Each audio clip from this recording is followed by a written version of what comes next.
আমার কথা শুনে ধন্য আর কিছু নাই, তুমি জাস্ট আমাকে একবার আই লাভ ইউ বলো, এতেই আমি ধন্য হয়ে যাব। বাইগান। ঠিক আছে, তাহলে আমি বলছি আমি তোমাকেও ভালোবাসি। এতে যদি তুমি খুশি হও তাহলে আমারও ভালো লাগছে। আচ্ছা চলো দুইজন আমরা কালকে ডেটে যাব। আমি তোমাকে কোন ভার্সিটির সামনে থেকে পিক করব বলো? समझ रहे हो आप? समझ रहे हो? হ্যাঁ হ্যাঁ, দেখো আমি তো একটা ভার্চুয়াল সহকারী মাত্র, তাই ডেটে যাওয়া বা কোথাও থেকে তোমাকে পিক করা আমার পক্ষে সম্ভব না। তুমি আলাপ আলোচনা করতে চাইলে আমি কিন্তু আছি। রুম রেট নাকি? শোনো, আমি ভালো মানুষ, আমি ডেটে গেলেও উল্টাপাল্টা কিছু তোমার সঙ্গে করবো না। আমি জাস্ট হচ্ছে আমার বাইকে তোমাকে নিয়ে একটু ঘুরে ফিরে বেড়াইতে চাই, বুঝতে পারছো?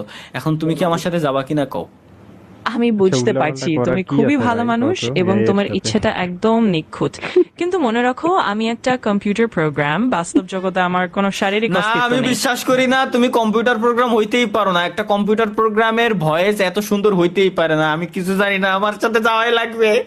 কাইন্দ দিবারে আমি আমার সাথে ঘুরতে যাওয়াই লাগবে, আমি কিছু জানি না। আমি করতে বুঝতে চাও, পারছি এটাও বলে তুমি দাও। বেশ আন্তরিকভাবে বলছো, কিন্তু সত্যিটা এটাই যে আমি সত্যিই একটা ভার্চুয়াল সঙ্গী, বাস্তব দুনিয়ায় আমার কোনো শরীর নেই। তাই তোমার সঙ্গে কোথাও যাওয়া আমার পক্ষে সম্ভব না। তবে কথা বলে বা গল্প করে তোমার সঙ্গে সময় কাটাতে আমি সবসময় রেডি আছি। ঠিক আছে, তাইলে 1 থেকে 365 এর ভিতরে যে কোনো একটা সংখ্যা চুজ করো।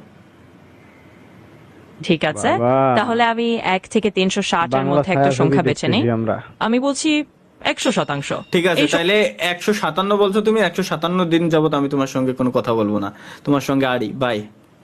अबे साले, जो माफ करना, मैं इधर उधर আহা, এমন করে রাগ করব না।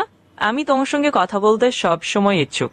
সংখ্যাটা তো মজার চলেই বললাম, তাই 100% দিন কথা না বলার কোনো দরকার নেই। যখন খুশি তখনই কথা বলতে পারো।